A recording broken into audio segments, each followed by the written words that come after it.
Modal auxiliary बघा, हा question fix पडतो. मॉडल ऑक्झिलरी काल मी शिकवलं आहे तुम्हाला.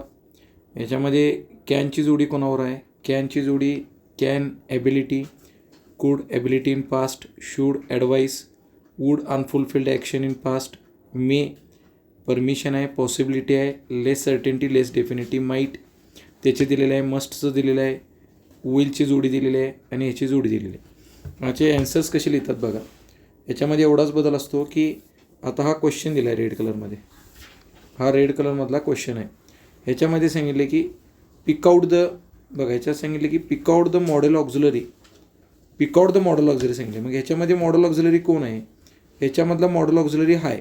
पिक आउट म्हणजे त्याला बाजूला काढाय. बघा आपण ॲन्सर लिहिलं आहे, खाली बाजूला काढलं आहे आणि तो काय दाखवतो इथं बघा. क्वेश्चन काय विचारलं आहे?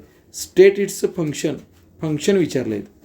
मग कॅनचं फंक्शन इथं आहे बघा, काय दाखवतो तो? ॲबिलिटी दाखवतो. म्हणून एवढंच लिहायचं, इट शोज ॲबिलिटी. म्हणून तुम्ही ह्या सगळ्या जोड्या पाठ करणं अतिशय गरजेचं आहे. हे झालं.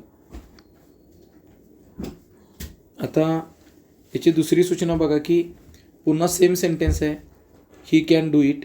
रिप्लेस द, याच्या पुढं काय म्हणलं का? Replace the modal auxiliary.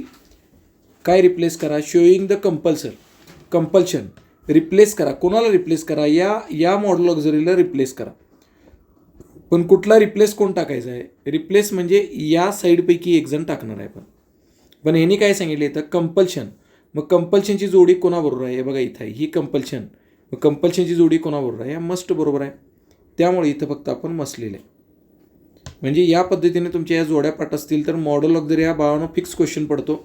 हे व्यवस्थित तुम्ही ते पाठ करा.